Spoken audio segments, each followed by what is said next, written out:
ശ്രീ ജയ്ക്ക് നമുക്കറിയാം ഇക്കുറി ഇതാ അവിടെ എറണാകുളത്തെ റോഡ് ഷോ ഏതാണ്ട് പൂർത്തിയാവുകയാണ് എന്ന് പറഞ്ഞാൽ വലിയ ജനപങ്കാളിത്തം വലിയ ബി ജെ പി പ്രവർത്തന പങ്കാളിത്തം ഉറപ്പിക്കാൻ ബി ജെ പിക്ക് ആ റോഡ് ഷോയിൽ കഴിയുന്നു.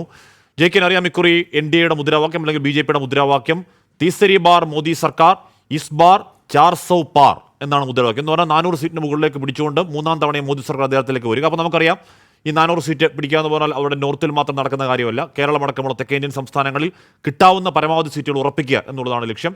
അതിനുവേണ്ടി ഡെസ്പറേറ്റായി ജോലി എടുക്കുന്നുണ്ട് ബി ജെ പി. അതിൻ്റെ ഭാഗമായാണ് 2 ആഴ്ചക്കിടെ 2ാം തവണ തൃശ്ശൂരിലേക്ക് നരേന്ദ്രമോദി എത്തുകയാണ്. റോഡ് ഷോ അടക്കമുള്ള പരിപാടികൾ ഫലം കാണുമോ ജയ്ക്ക്?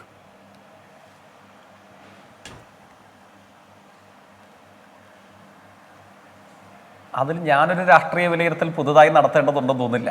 കേരളത്തിലെ CPM-നോ ഇടതുപക്ഷത്തിനോ മാത്രമല്ല, മതനിരപേക്ഷ രാഷ്ട്രീയത്തിൽ ഊന്നി ചിന്തിക്കുന്ന കേരളത്തിലെ കോടാനുകൂടി വരുന്ന മനുഷ്യന്മാർക്ക് അതിൽ ഇപ്പോഴല്ല, ഇതേപോലെ 1000 തവണ വന്നാലും, ഈ ഒരു തവണ വന്നതുപോലെ ഇനി ഒരു 1000 തവണ ഇദ്ദേഹം എല്ലാ ജില്ലയിലും എല്ലാ പഞ്ചായത്തിലും വന്നാൽ പോലും കേരളം ഉയർത്തിപ്പിടിക്കുന്ന മതനിരപേക്ഷ രാഷ്ട്രീയത്തെ ഒന്ന് പോറലേൽപ്പിക്കാൻ പോലും ഇന്ത്യൻ പ്രധാനമന്ത്രിയും അദ്ദേഹത്തിൻ്റെ രാഷ്ട്രീയ സംഘത്തിനും കഴിയില്ല.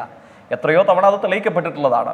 ഇപ്പോൾ അത് അതിശക്തമായി അപങ്കുര മനസ്യൂതം ഒരു തർക്കവുമില്ലാതെ കേരളത്തിലെ ജനത 1000 ആവർത്തി ഈ സന്ദർശനത്തിൻ്റെ മുമ്പിലും പറയും. പിന്നെ നല്ലതാണ്, കേരളത്തിന് മുമ്പിൽ ഇന്ത്യൻ പ്രധാനമന്ത്രി വന്ന് സന്ദർശനമൊക്കെ നടത്തി മടങ്ങുമ്പോൾ കേരളം ഇന്നത്തെ ദിവസം, അദ്ദേഹം വന്ന ദിവസം നമ്മുടെ സ്റ്റാർട്ടപ്പിനെ സംബന്ധിച്ചുള്ള ഏറ്റവും ഒടുവിലത്തെ വാർത്തയും വിവരവും പ്രസിദ്ധീകരിക്കപ്പെട്ട ദിവസമാണ്. ഈ ബെസ്റ്റ് പെർഫോമർ പട്ടികയിലേക്ക് 1ാം സ്ഥാനത്തേക്ക് കേരളം ഇന്ന് വന്നിരിക്കുന്നു. ടോപ്പ് പെർഫോമർ ലിസ്റ്റിലായിരുന്നു കേരളം ഉണ്ടായിരുന്നത്.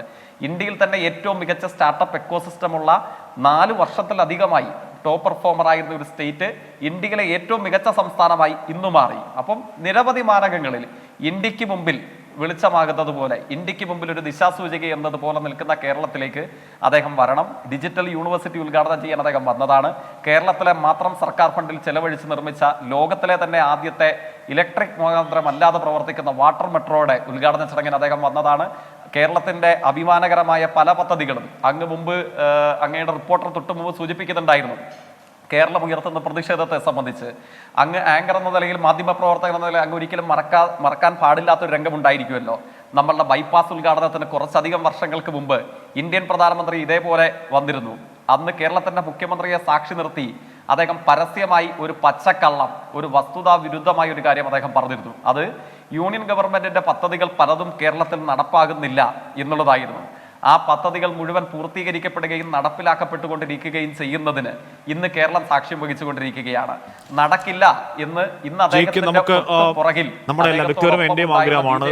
തെരഞ്ഞെടുപ്പ് കാലത്ത് വികസനം മാത്രമേ ചർച്ചയാകാവൂ എന്ന് നമ്മുടെയൊക്കെ ആഗ്രഹമാണ്, എന്റെയും വ്യക്തിപരമായ ആഗ്രഹമാണ്. പക്ഷെ നമുക്കറിയാം ലോക്സഭാ തെരഞ്ഞെടുപ്പ് ദിവസങ്ങളിലേക്ക് അടുക്കുമ്പോൾ പ്രചരണം പോകുമ്പോൾ ഏത് രീതിയിലാണ് ആ പ്രചരണം പോവുക, ഏത് രീതിയിലാണ് അതിന് ഇമ്പാക്റ്റ് ഉണ്ടാവുക, നമുക്കെല്ലാം നമ്മൾ വളരെ പകൽ പോലെ പോയ തെരഞ്ഞെടുപ്പുകളൊക്കെ നമുക്കറിയാവുന്നതാണല്ലോ ജിക്ക്. ഇപ്പോൾ ഇവിടെ സുരേഷ് ഗോപി ലൂർദ് പള്ളിയിൽ പോയി മാതാവിന് സ്വർണ്ണ കിരീടം വെക്കുന്നു. അവിടെ വളരെ നേരത്തെ തന്നെ അവിടെ പ്രചാരണം തുടങ്ങുന്നു. ഈ പറഞ്ഞ ക്രിസ്ത്യൻ ഔട്ട്റീച്ചിലുള്ള, എനിക്ക് തോന്നുന്നു പ്രധാനമന്ത്രി നരേന്ദ്രമോദിയുടെ ഈ വരവിൽ ഉണ്ടെന്ന് തോന്നുന്നു ക്രിസ്ത്യൻ സമുദായ നേതാക്കളുമായി കാണൽ. എൻ്റെ അറിവ് തെറ്റാണെങ്കിൽ ഞാൻ തിരുത്താം.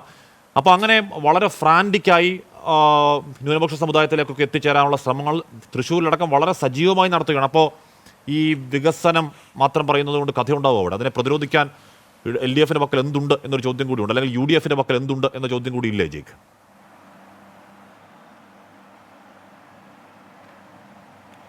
തീർച്ചയായിട്ടും വികസനം മാത്രമല്ല, ഞാൻ സൂചിപ്പിച്ചത് കേരളത്തിൽ ഇദ്ദേഹം മുമ്പൊരു തവണ വന്നപ്പോൾ കേരളത്തിലെ മുഖ്യമന്ത്രിയെ സാക്ഷി നിർത്തി അദ്ദേഹം പറഞ്ഞ വസ്തുതാവിരുദ്ധമായൊരു കാര്യം ഇന്ന് കേരളം പൂർത്തീകരിച്ച് ഇന്ത്യക്ക് മുമ്പിൽ അഭിമാനത്തോടുകൂടെ നിൽക്കുന്നു എന്നുള്ളതാണ്. വികസന പദ്ധതികളിൽ കേരളം അസാധാരണമായ ട്രാക്ക് റെക്കോർഡ് തന്നെ ഇന്ത്യക്ക് മുമ്പിൽ സൃഷ്ടിച്ചിരിക്കുന്നു എന്നുള്ളതാണ്. അങ്ങ് ചോദിച്ച ചോദ്യം അങ്ങേയറ്റം പ്രസക്തമാണ്. ആ ചോദ്യത്തിന് മറുപടിയും CPIM-ന്റെ ഒരു പ്രത്യേക അഭിപ്രായം എന്ന നിലയിൽ പറയാൻ ഞാനിപ്പോൾ ആഗ്രഹിക്കുന്നില്ല. കാരണം അതിനുള്ള മറുപടി അങ്ങ് ക്രിസ്ത്യൻ സെല്ലുകളിലേക്ക് ഇന്ത്യൻ പ്രധാനമന്ത്രിയും അദ്ദേഹത്തിൻ്റെ രാഷ്ട്രീയ സംഘവും നടത്തുന്ന ഇടപെടലുകളെ കുറിച്ചാണ് അങ്ങയുടെ ചോദ്യം. ആ ചോദ്യത്തിൻ്റെ മറുപടി കുറച്ച് ദിവസങ്ങൾക്ക് പുറകിൽ, 1-2 ദിവസങ്ങൾക്ക് പുറകിൽ കേരളത്തിലെ കത്തോലിക്ക സഭയുടെ മുഖമാധ്യമം കൂടെയായിട്ടുള്ള ദീപികയിൽ ആദരണീയരായ KCBC-യുടെ വക്താവ്, കേരളത്തിലെ വക്താവ് അർത്ഥശങ്കകൾക്കിടയില്ലാത്ത വണ്ണം എഴുതുന്നുണ്ട്. എത്ര BJP നേതാക്കന്മാർ എത്ര ആവർത്തി ഈസ്റ്ററിനും ക്രിസ്മസിനും അരമനകൾ സന്ദർശിച്ചാലും ദേവാലയങ്ങളിൽ എത്തിയാലും പുരോഹിതരെയും മഹാപുരോഹിതന്മാരെയും കണ്ട് കൈകൊടുത്താലും മായ്ക്കാൻ പറ്റാത്തത്ര മുറിവ് ഇപ്പോഴും സംഘപരിവാരം ഇന്ത്യയിൽ മതനിരപേക്ഷ രാഷ്ട്രീയത്തിന് മേൽ, മതനിരപേക്ഷവാദികൾക്ക് മേൽ, മതന്യൂനപക്ഷങ്ങൾക്ക് മേൽ സൃഷ്ടിച്ചുകൊണ്ടേയിരിക്കുന്നു എന്ന് 2 ദിവസങ്ങൾക്ക് പുറകിൽ എഴുതി. ഈ സന്ദർശനവും ഈ ഹസ്തദാനവും ഈ ഈസ്റ്റർ ക്രിസ്മസ് വാരാഘോഷത്തോടനുബന്ധിച്ചുള്ള പ്രത്യേക സുഖിപ്പിക്കലും ഒക്കെ കഴിഞ്ഞതിന് ശേഷം KCBCയുടെ വക്താവ് അർത്ഥശങ്കകൾക്കിടയില്ലാത്ത വണ്ണം എഴുതി. ഞങ്ങളെ സംബന്ധിച്ച് ഓർഗനൈസർ പറയുന്നതെന്ത്, RSSന്റെ മുഖപ്രസിദ്ധീകരണമായി കേരളത്തിൽ പരിലസിക്കുന്ന കേസരി പറയുന്നതെന്ത്, കർണാടകയിൽ, ഛത്തീസ്ഗഡിൽ, റായ്പൂരിൽ, മധ്യപ്രദേശിലെ ജാബുവായിൽ, മണിപ്പൂരിൽ, കാങ്പോക്കിയിൽ, ചുരാചന്ദ്പൂരിൽ 100 കണക്കിന് വരുന്ന ഇന്ത്യൻ പ്രദേശങ്ങളിൽ ഓരോ ദിവസവും ക്രിസ്ത്യാനികൾ ആക്രമിക്കപ്പെടുന്നു. അക്രമത്തിന് അത്രയും നേതൃത്വമാകുന്നത് ഇന്ത്യൻ സംഘപരിവാരവും ആ അക്രമം നടക്കുന്ന സ്ഥലത്തെ രാഷ്ട്രീയ സുരക്ഷിതത്വം അവർക്ക് ഉറപ്പുവരുത്തുന്നത് സംഘപരിവാർ നേതൃത്വം നൽകുന്ന സംസ്ഥാന ഗവൺമെന്റുകളുമാണ് എന്ന് പറഞ്ഞത് ഞങ്ങൾ മാത്രമല്ല, കേരളത്തിലെ കത്തോലിക്ക സഭയുടെ മുഖപത്രമാണ്, KCBCയുടെ കേരളത്തിലെ വക്താവാണ്. അവർ തള്ളിക്കളഞ്ഞു. ഈ ഹസ്തദാനം കൊണ്ട് ഒന്നും സംഭവിക്കാൻ വേണ്ടി പോകുന്നില്ല. ഈ സന്ദർശനം കൊണ്ട് ഒരു മണ്ണാങ്കട്ടയും കേരളത്തിലും ഇന്ത്യയിലും ഉണ്ടാകാൻ വേണ്ടി പോകുന്നില്ല. KCBCയുടെ അഭിപ്രായമാണ്. അതുകൊണ്ടാണല്ലോ ബൈബിളിൽ സുന്ദരമായ ഒരു വാഗ്മയ ചിത്രമുണ്ട്. ക്രിസ്തു ചാട്ടവാർ എടുത്തുകൊണ്ട് പള്ളിക്കുള്ളിലേക്ക് ചെല്ലുന്നത്. വട്ടിപ്പലിശക്കാരെയും കച്ചവടക്കാരെയും ചാട്ടവാറിനടിച്ച് ക്രിസ്തു പുറത്താക്കിയിട്ട് പറയുന്നുണ്ട്, ഇത് കച്ചവട കേന്ദ്രമല്ല, ഇതെന്താ പിതാവിന്റെ ആരാധനാലയമാണെന്ന് പറയുന്നുണ്ട്. അതിന് സമാനമായ ഒരു രംഗം 2 ദിവസങ്ങൾക്ക് മുമ്പ് നമ്മൾ കണ്ടില്ലേ? ഈ പറയുന്നത് പോലെ സ്വർണ്ണ കിരീടവും ഒരുക്കിക്കൊണ്ട് വന്നു.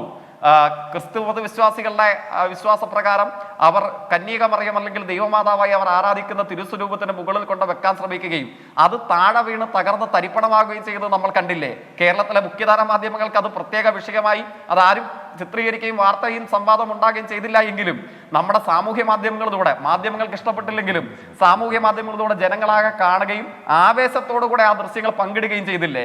എങ്ങനെയാണ് ദൈവത്തിന് പോലും സുരേഷ് ഗോപിയോടും സംഘത്തോടും ഈ രാഷ്ട്രീയ ഉപജാപക സംഘത്തോടുമുള്ള പ്രതികരണം നടത്തുന്നത് എങ്ങനെയാണ് എന്ന് കേരളം ഒന്നടങ്കം കാണിച്ചു കൊടുക്കുകയും ചെയ്യുന്നത് നമ്മൾ കണ്ടതല്ലേ? അതുകൊണ്ട് ഇവരുടെ ഈ പൊറാട്ട് നാടകങ്ങൾ കൊണ്ടൊന്നും കേരളത്തിന്റെ ഇപ്പൊ ഞാൻ പറഞ്ഞത് ഇപ്പൊ ലൂർദിലെ മാതാവിന്റെ തലയിൽ വെക്കുന്ന കിരീടം താഴെ വീഴുന്നു. അത് വിശ്വാസികളുടെ ആശങ്കയാണ്. ഇനി അത് മാതാവിന് ഇഷ്ടപ്പെടാത്തതുകൊണ്ട് താഴെ വീണതാണോ എന്നുള്ളത്. പക്ഷേ ജയിക്ക് അത് എടുത്തു പിടിക്കണോ? അത് വിശ്വാസികൾ പറയേണ്ടതല്ലേ? പോട്ടെ, അത് ജയിക്ക് വിശ്വാസിയാണോ എനിക്കറിയില്ല.